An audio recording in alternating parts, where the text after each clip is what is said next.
ګرانو دوستانو سلامونه احترامات مې ومنئ. تاسې پوهیږئ چې جرګه د پښتنو تاریخي ارزښت دی او دا چې د اکتوبر په 11مه د منظور پښتون په مشرۍ باندې یوه تاریخي جرګه کیدونکې ده. نو هیله منه یم چې ټول پښتانه په اتفاق سره د دې جرګې ملاتړ وکړي او ګډون پکې وکړي او الله دې وکړي چې دا جرګه د پښتنو د ستونزو د حل سبب وګرځي او د ستونزو د حل رغنده پریکړه وکړي او په خپلو ژمنو ودرېږي.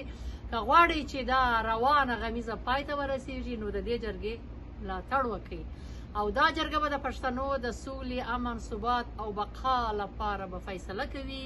نو راځئ چې په یو اواز ووایو چې ټولې فیصلې موږ په جرګو کوو، قدر د مشرانو په لیمو کوو.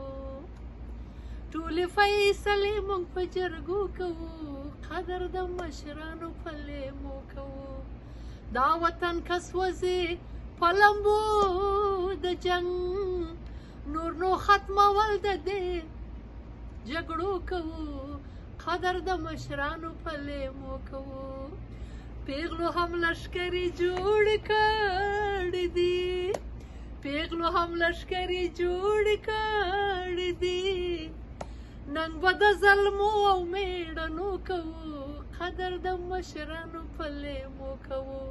ټولې فیصلې موږ په جرګو کوو، قدر د مشرانو په لیمو کوو، قدر د مشرانو په لیمو کوو.